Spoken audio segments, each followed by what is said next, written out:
Greetings.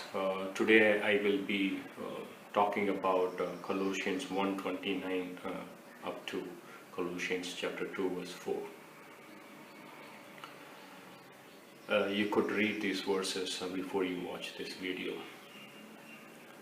In Colossians 1:29, Apostle Paul is talking about a struggle in prayer, a spiritual conflict that he goes through in his prayer. We may go through many struggles. It could be personally for me that I could be in a struggle. Apostle Paul was in a struggle in Romans 7. He wanted to be sanctified by the law without the aid of the Spirit. That was quite a struggle that he went through. Maybe I can go through a struggle for someone who is known to me, that I must do something for them, or I must not do something for them. But here, Apostle Paul's struggle is something that is unique. This spiritual conflict that he goes through in prayer for the people whom he has not seen. Think of it. Whom he has never seen in Colossae and Laodicea in Colossians 2:1, and he is going through a spiritual conflict. Maybe some of the people whom we have not seen, and I can have a conflict in my prayer, or some of the people whom I am not able to see, some of the people whom I am not able to see, I can have a conflict in prayer. You must understand that this conflict is not done in the flesh in Colossians 1:29. That's the beautiful part. He says, according to the power that works in me, I go through this conflict.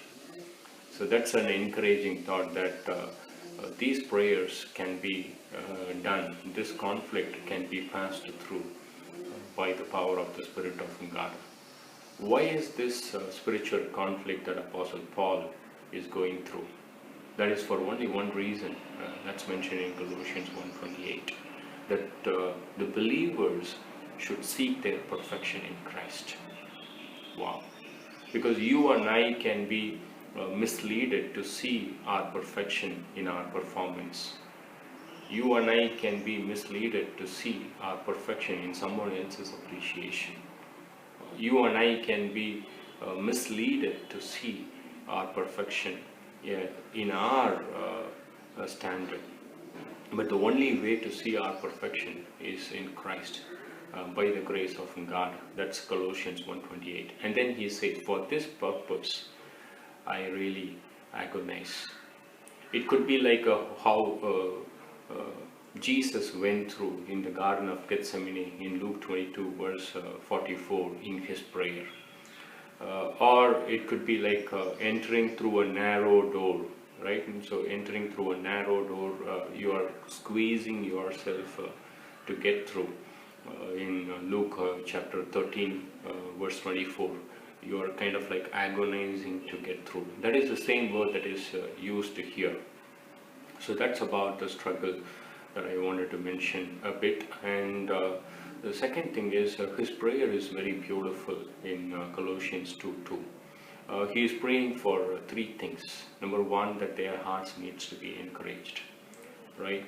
So when you have a struggle, or when you are in the midst of storms, your hearts needs to be encouraged. Jesus said in John chapter 14 verse 1, do not let your hearts not be troubled. Believe in God and believe in also me. So he prayed for the encouragement of the hearts, and then he wanted them to be knit in love. What kind of a unity that he is talking about?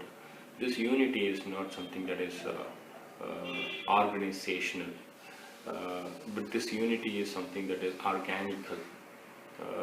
He is not talking about the uniformity, you and I wearing the same uniform. That does not speak about unity. But this unity is born out of God's love, right?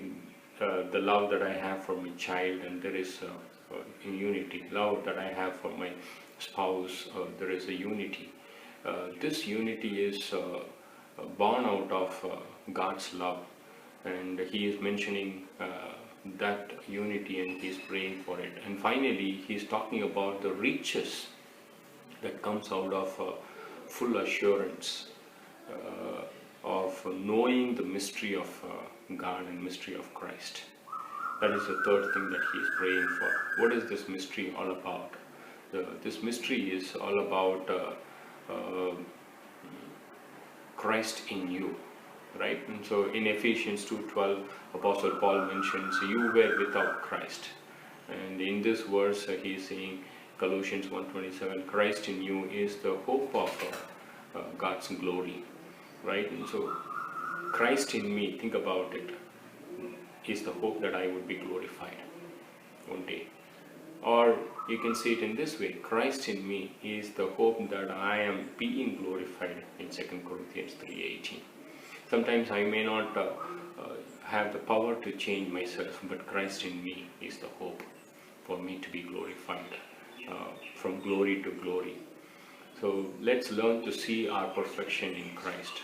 Let's learn to really have the full assurance that comes out of the understanding that Christ in me is the hope for glory, right? So this full assurance is mentioned in Hebrews chapter 6 verse 11. That is full assurance of hope, right? In Hebrews 10:22, the writer says that let's draw near with the full assurance of faith. So this is the prayer that Apostle Paul is praying, and that's it. Amen. Thank you. God bless you.